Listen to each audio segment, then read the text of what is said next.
თქვენი არ ვიცი, მაგრამ მე 5 ვარ სკოლოვანი სკოლის vlogs არ გამოვტოვებ თან ამერიკულს. მოკლედ, ჩვენ სკოლაში გვაქვს 4 სახლი, როგორც ჰარი პოტერში. აქ თამაშობენ ფეხბურთს. 5 ვარ სკოლოვანი სკოლა. ეს არის ლანჩის ადგილი. Like my shirt. What you be like? ალამაზი ხედები არის. მოგესალმებით ყოველს, მე მქვია ერეკლე და დღეს ლას-ვეგასში არის საკმაოდ ქარიანი ამინდი, ასე რომ თმა არ შეიმჩნიოთ. პირველ რიგში მინდა რომ გადაგიხადოთ ძალიან დიდი მადლობა ასეთი მხარდაჭერისთვის ჩემ პირველ ვიდეოზე და როგორც ჩანს გაინტერესებთ ეს თემა. ეს არის ჩემი რიგით მეორე ვიდეო და ამ ვიდეოში განახებთ ამერიკულ სკოლას, მეგობრებს, გარემოს, მასწავლებლებს, სიტუაციას და ყველაფერს. ასე რომ უყურეთ ბოლომდე. ხალხო სკოლის ეზოში არიან ყბაბები. პრივეტო, ვაიმე ხედავთ? დაინახე. სანამ დავიწყებ ვიდეოს, მინდა რომ გესაუბროთ პროგრამაზე, რომლითაც მე წამოვედი ამერიკაში. კომპანიას ვესაუბრე და ვიწყებ თანამშრომლობას. სწორედ ამიტომ, თუ გინდათ ამერიკაში წასვლა ან წელს ან მომავალ წელს, თქვენ გექნებათ $500 ფაზაკლება მთელ პროგრამაზე, თუ გამოიყენებთ პრომოკოდ ერეკლეს. დიახ, სწორად გესმით. $500 ფაზაკლება. სწორედ ამიტომ იჩქარეთ და შეავსეთ Google ფორმა, რომელიც არის ვიდეოს აღწერაში, რადგან ამ ფორმით თქვენ ავტომატურად გექნებათ პრომოკოდი მინიჭებული. თქვენ შევსებულ ფორმას ნახავს Anglo Georgia და დაგიკავშირდებათ საკმაოდ მალე, მაგრამ ჩემი გამოცდილებიდან მე 100%-იან რეკომენდაციას უწევ Anglo Georgia-ს, რადგან ძალიან დამეხმარა ეს კომპანია ყველაფერში. მე ვფიქრობ, რომ ეს პროგრამა არის საკმაოდ ბიუჯეტური და ნამდვილად ღირს იმ ფასში, რა ფასშიც გთავაზობენ წასვლას ამერიკაში და რეკომენდაციას უწევ ყველას საერთოდ, ვინც არის სკოლაში ამჟამად. ადგილები არის ძალიან ლიმიტირებული, არის დარჩენილი მხოლოდ 2 კვირა, ასე რომ თუ გინდათ რომ წელს თქვენ წახვიდეთ ამერიკაში როგორც სკოლის მოსწავლე, შეავსეთ ფორმა, რომელიც არის აღწერაში. იჩქარეთ. ახლა კი განახებთ უშუალოდ ამერიკული სკოლის ექსტერიორს. და ხედებს. კაი ხედებია ძალიან. ეს არის ლანჩის ადგილი ეზოში. ეს თვითონ სკოლის შენობა არის 3-სართულიანი, როგორც ხედავთ. ეს შენობა არის 2-სართულიანი, ეს არის საშუალო სკოლის მოსწავლეებისთვის, რომლებიც არიან მე-5-დან მე-8 კლასამდე, ხოლო ეს არის მე-9-დან მე-12-მდე. გაგიკვირდებათ, მაგრამ სკოლის შენობა არის ბევრად პატარა, ვიდრე ამერიკული სკოლების უმეტესობა, რადგან ეს სკოლა არის charter school და ამ სკოლაში მოხვედრა არის საკმაოდ რთული. სწორედ ამიტომ გვაქვს ლიმიტირებული ბავშვების რაოდენობა. აქ გვაქვს სათამაშო კალათბურთის ძალიან ლამაზი ხედებით, რადგან სკოლა არის ქალაქის ბოლოში. ამავდროულად ინტერნეტი არ იჭერს კარგად ხანდახან ამის გამო, მაგრამ ღირს კარგი ჰაერი არის.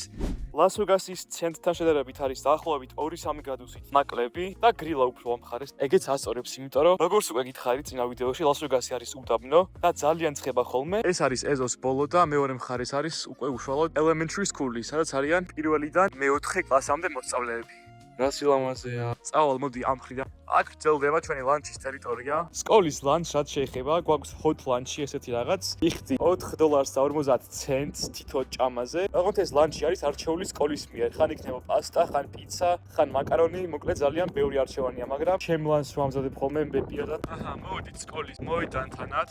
აქ თამაშობენ ფეხბურთს, ფრენბურთს, ხელბურთს და სხვა ყველაფერი. რა ლამაზი ხედები არის სკოლის მოედანი. ახლა შევალ სკოლაში და განახებთ უშუალოდ სკოლის ინტერიორს. ჩემ host sister-ს აქვს რეპეტიცია მუსიკალურ თეატრში. მაგვთ შოუ ამ შაბათს და შევიჭრით და განახებთ პატარა მონაკვეთსაც მაგითთან. აი ხმა უკვე ისმის. ოპა. შაბათს რომ მივალ, განახებთ ერთ-ორ მონაკვეთს. სალამი მომავლიდან. დღეს არის შაბათი და დღეს არის show. There's like 1 minute until the show starts. We're excited. Oh yes, oh yes, oh yes, little boys. I said go away. I love my husband.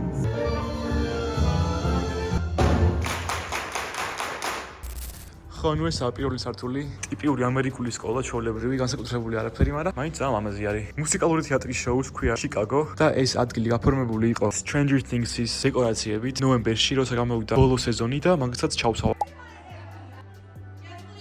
ცვლიან ხოლმე ამას და ძალიან მომწონს. ახლა განახებთ, რატომ გონია თავი ჰოგვორტსის მოსწავლე ჰარი პოტერში. მოკლედ, ჩვენ სკოლაში გვაქვს 4 სახლი, როგორც ჰარი პოტერში, თუმცა სახელები არის სხვა. მე ვარ მწვანეში. ეს ალბათ სლიზერინის STEM ვერსია არის, მაგრამ ძალიან სახალისო არის ეს სახლები და მოკლედ მოსწავლეებს გვაქვს ბენეფიტები ამ სახლებში. აი, თუნდაც ტუალეტებიც რო ესეთი ლამაზი არის, ყველგან დეკორაციები, თავი მგონია გალაქტიკაში, აი შოქიც აინთო და აი ულამაზესი არის ყველაფერი მართლა. Love, joy, proud and ease. So nice. Think before you do. ანუ იფიქრე სანამ რამეს იზავ რა. It's okay to make mistakes. რა თქვია ბა? კარგი იყოს ყველაფერი ასე. და გახსენებ ტუალეტში. რა მაგარია. Oh my god. Wow. აქ კიდე არის ჩემი ახლო მეგობრების სიგნეჩერები. აი ნახეთ უბრალოდ რა სილამაზე არის, აი ჩვეულებრივ ერთ ამერიკულ სკოლაში. აი ეს 4 სახლი და თავი მართლა მგონია ჰოგვარტსში. ულამაზესი დეკორაციები არის მთელი სკოლის გარშემო. როგორც ხედავთ, არის 5 ვარსკვლავიანი სკოლა და ძალიან საინტერესო არის ყველაფერი შიგნით. და მოკლედ საკმაოდ კმაყოფილი ვარ მთლიანი სკოლის გარემოთ. ამერიკული სკოლა, თემა პირველი, განრიგი. ჩემ ქართულ სკოლაში მე მქონდა 8 გაკვეთილი და ამერიკაშიც მაქვს 8, მაგრამ გადანაწილება არის სულ სხვა. გვაქვს A days და B days და თითო დღეს გვაქვს 4 გაკვეთილი. A days-ზე გვაქვს კენტი რიცხვები, გაკვეთილი პირველი, მესამე, მეხუთე და მეშვიდე, ხოლო B days-ზე გვაქვს ლუწი რიცხვები, რომელიც არის ჩემ განრიგში და ესენი არის მეორე, მეოთხე, მეექვსე და მერვე. ეს 6 და 8 არ არის, მაგრამ მეორე ხელი ტელეფონი მიჭირავს ასე რომ ეს A day და B day ერთმანეთს ყოველდღურად ენაცვლება და თუ იყო თქვათ პარასკევს A day, ორშაბათს იქნება B day. გაკვეთილები არის თითო საათნახევრიანი და ვფიქრობ რომ ეს ჯობია, რადგან უფრო ფოკუსირდები ერთ საგანზე და სწავლობ უფრო დეტალურად, რაც გეხმარება რომ ინფორმაცია უფრო კარგად მიიღოს ტვინმა. დასვენებები არის 4 წუთიანი, რომ არ მოგატყუთ ვერ დაისვენებთ, რადგან კლასებს იცვლით ყოველ გაკვეთილზე და თუ ქართულ სკოლებში იყავით ერთ კლასში მთელი დღე და იცვლებოდა მასწავლებელი, ამერიკულ სკოლაში თქვენ იცვლით კლასს, ეს ნიშნავს იმას, რომ დასვენებაზე მიდიხარ ერთი კლასიდან მეორე კლასამდე, სკოლის hallway-ში არის ძალიან დიდი საცობი ბავშვების, სადაც იჭედები. ოღონდ უნდა იჩქარო, რადგან თუ დააგვიანე კლასში, ექნება late pass-ი და თითოეულ მასწავლებელს აქვს, რა თქმა უნდა, თავის ოთახი, სადაც აქვს თავის საგანი და უბრალოდ ბავშვები იცვლებიან. პირველი 2 განსხვავება არის განრიგზე და კლასის მოწყობაზე. ამის გარდა, ლანჩი. ჩვენი ლანჩი, ქართული სკოლის დიდი დასვენება, არის 9 საათიანი, რაც ვფიქრობ, რომ ძალიან კარგი არის და საკმარისი არის იმისთვის, რომ დაისვენო კარგად, ნახო მეგობრები, იარო ისე ინო სკოლის შენობაში, თუნდაც გარეთ, ეზოში და ჭამო. I dance. And then everyone else. And then Big bag activities. And what are those for? სკოლაში რომ მიხვალთ A day-ზე ან B day-ზე, ორივე შემთხვევაში ტარდებათ 3 გაკვეთილი, საათნახევრიანი და სწორედ ამის შემდეგ გვაქვს ლანჩი, რომელიც არის 30 წუთიანი დასვენება.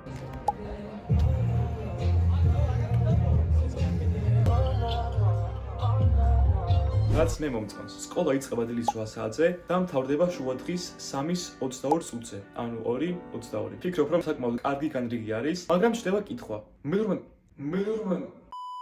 საქართველოში მე-12 კლასელები არ დადიან სკოლაში ხშირად. როგორ ხდება ეს ამერიკაში? ამერიკაში გვაქვს ესეთი მექანიზმი, რომელსაც ქვია early out და შეუძლიათ რომ მე-12 კლასელებმა აიღონეს და დღეში ქონიათ მხოლოდ 2 გაკვეთილი. სწორად გესმით, მხოლოდ 2. ეს 2 გაკვეთილი იქნება საათნახევრიანი ორივე, ვისაც აქვს early out გადის სკოლიდან დადებით მალე. განსხვავება ნომერი გონი 5. სკოლაში მოსვლა. როგორ მოდიან სკოლაში ბავშვები? საქართველოში, კონკრეტულად თბილისში, ძალიან დიდი ნაწილი უკავია მეტროს, ავტობუსებს და რა თქმა უნდა მშობელმა რომ მიიყვანოს სკოლაში. მაგრამ ამერიკაში სკოლის ბოლო კლასების უმეტესი ბავშვები ატარებენ მანქანას და ძალიან ჩვეულებრივად სკოლაში მოდიან მანქანით, აქვთ თავიანთი პარკინგი დაქირავებული სკოლის პარკინგზე. ახლა ვიმყოფები სკოლის გარეთ და ეს არის პარკინგები, რომლებიც საყიდი აქვთ მოსწავლეებს. ეს თუ არ ვწდები არის ჩემი მეგობრის პარკინგი. 6-7 და მოკლედ ძალიან მომწონს. ეს ჩემთვის იყო საკმაოდ დიდი კულტურული შოკი, რადგან ამერიკაში მართვის მოწმობის აღება შეუძლიათ 16 წლის ბავშვებს ჩვეულებრივად. ნამდვილად აქვს ამ მექანიზმს თავის მინუსები და თავის პლუსები. სანამ გავაგზავნებთ ყოველდღიური შეხსენება რომ დავიწყოთ წყალი. განსხვავება ნომერი 6 და 7. 6-7 საგნები და დამატებითი საგნები. თუ ქართულ სკოლაში საგნები გქონდათ არჩეული სკოლის მიერ, ამერიკაში შეძლებთ რომ აირჩიოთ თქვენთვის სასურველი საგნები, რომლებსაც ისწავლით მთელი წლის განმავლობაში. გვაქვს 4 საგანი, რომელიც არის აუცილებელი საგნები: ინგლისური, მათემატიკა, რომელიმე მეცნიერული საგანი, ან ფიზიკა, ან ქიმია, ან ორივე ან მსგავსი. მაგალითად მე მაქვს გართულებული გარემოებითი მეცნიერება და ასევე ამერიკული ისტორია. ეს არის ჩემი ამერიკის ისტორიის კლასი, რომელიც გახდა ეკონომიკა მეორე სემესტრში და როგორც ხედავთ, ეს არის ჩემი ნამუშევარი კლასის გარეთ, კედელზე და აქ არის ფლაიერი დისნეილენდში მოგზაურობა მე-12 კლასელებისთვის, რომელიც უკვე გადავიხადე კალიფორნიაში. და ამასაც რა თქმა უნდა ვლოგში განახებთ. ამ 4 საგნის გარდა თქვენ შეგიძლიათ რომ აირჩიოთ მაქსიმუმ 3 დამატებითი საგანი, რომლებსაც ქვიათ ელექტივები. Electives. ახლა ჩამოვთვლი რამდენიმე electives, რომ მიხვდეთ თუ როგორი საგნები არის ესენი. ფოტოგრაფია, ხელოვნება, ცეკვა, მუსიკალური თეატრი, კომპიუტერული მეცნიერება, ვარჯიში, ვიდეო პროდაქშენ, ხატვა, ესპანური და ფილმების განხილვა. ეს არის მხოლოდ რამდენიმე ძალიან დიდი ჩამონათვლიდან, აქ ჩავსვავ ფოტოს. მე თავიდან ძალიან მინდოდა არჩევა ესპანურის, მაგრამ სავსე იყო, ასე რომ ავირჩიე ხელოვნება, ფოტოგრაფია და ფსიქოლოგია. სამივე საგანი, რომელიც ავირჩიე, ძალიან მომწონს. და საკმაოდ ბევრი რაღაც ვისწავლე ამ საგნებში. ქართულ სკოლებში არც ეს დამტვირთებითი არჩევანი არ მქონდა და უბრალოდ გვაძლევდნენ გან რიგს, რომელიც ქონდა ყოველს იგივე. ასევე აქაც დავამატებ, რომ თითო საგანზე არის სხვადასხვა კლასები, არ გეყოლებათ ერთი კლასი, როგორც ქართულ სკოლებში და თითოეულ საგანში შეიცვლით ოთახს და შევხვდებით სხვადასხვა კლასელებს. ძალიან დიდი შანსია, რომ კლასებში იხილავთ იგივე ბავშვებს განმეორებით, რადგან თუ ხართ თქვათ მე-10 კლასში, თქვენ კლასში შეიძლება რომ იყოს როგორც მე-10, ასევე მე-11 მე-12 და ხანდახან მე-9 კლასელებიც კი. ასე რომ კლასები არ არის თქვენ კლასზე დამოკიდებული, არამედ ბავშვებზე, ვინც აირჩია ან შეხვდა ეს კონკრეტული კლასი. განსხვავება მერვე, მასწავლებლები. ამერიკაში გეტყვით, რომ ეს არის სხვადასხვანაირი, ყავს ქალები, კაცები, ბიჭები, გოგოები, არის ძალიან მრავალფეროვანი, არა მარტო როგორც სქესი და ასაკით, არამედ ყველა მასწავლებელს აქვს თავიანთი კულტურა. You got this, Miss Parker. და ნახავთ ძალიან მრავალფეროვან ხალხს, როგორც მასწავლებლებს, ასევე მოსწავლეებს. როგორც იცით, ამერიკა არის ერთ-ერთი ყველაზე ახალი ქვეყანა, დაარსდა დაახლოებით 200 წლის წინ და ყველა ამ ქვეყანაში არის ჩამოსული საიდანღაც. მაგალითად, ჩემი host ოჯახი არიან ფილიპინელები. You wanna be in my YouTube vlog? Yeah! Say hi. Hello! So how do you say my name? Eric. No, but like my full Eric name. Hey, what's your name? What's your name? What's your name? Eric Clay? Eric the Eric of 15 Erics. Okay, I see you, I see you. და ჩემი host sister არის პირველი თაობის ამერიკელი. Go. No, because if I don't get it, Step on it. Step on it. Go.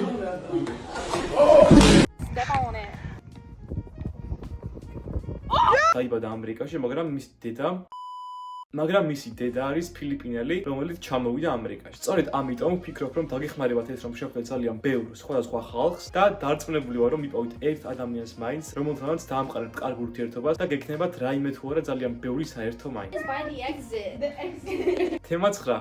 ფორმები და დრესკოდი. ჩვენ სკოლაში გვაქვს ფორმები, მაგრამ ეს არ არის კერძო სკოლა. ჩემ სკოლას უწოდებენ როგორც charter schools და რას ნიშნავს ეს? სკოლა არის დაფინანსებული ქალაქის მთავრობის და სკოლის მოსწავლეების მშობლების მიერ, რაც იმას ნიშნავს, რომ სკოლას აქვს თავისი წესები. სწორედ ამიტომ ეს სკოლა განსხვავდება როგორც საჯარო სკოლებისგან, ასევე კერძო სკოლებისგან და ძალიან მომწონს მე ესეთი ფორმის სკოლა, რადგან ნამყოფი ვარ მე ქართულ საჯარო სკოლაშიც და ქართულ კერძო სკოლაშიც. გეტყვით, რომ ეს ამერიკული სკოლა ჯობია ორივეს. ჩემი host sister აქამდე სწავლობდა ლას-ვეგასის ერთ-ერთ საჯარო სკოლაში და მითხრა, რომ იყო კატასტროფა. ამიხსნა, რომ ჯობია ჩვენი სკოლა ბევრად, რადგან არის უფრო დაცული, არის კარგი გარემო, ივენთები, მასწავლებლებები.